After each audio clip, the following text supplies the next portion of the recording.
Are you having trouble starting your vehicle in the morning or in a cold location up in the hills? Or it's just been sitting for a little while and you're having trouble?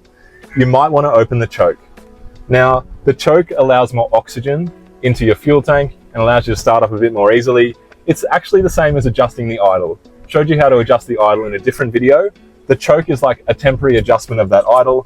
You pull it up, it allows more oxygen in, and then after your engine's running a bit warmer, you can push it down again. So as you're starting up, obviously get yourself in neutral. See me rocking it a little bit to get it there.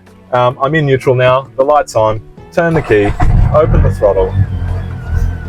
It's obviously, quite warm here, and I've already been using this vehicle, but just listen to that engine as I open this.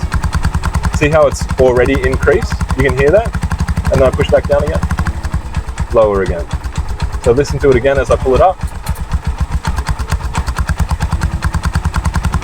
You can hear that, right? So that's allowing more oxygen in. Again, on a cold morning, pull that up. You can leave it up for a while, 10 minutes, 20 minutes, especially if it's really cold, 30 minutes. That'll allow your engine time to warm up. Then you just push it back down again and you keep going. But now your engine's warm, so it's actually going to start relatively easily. Fingers crossed for you guys. Good luck on the roads.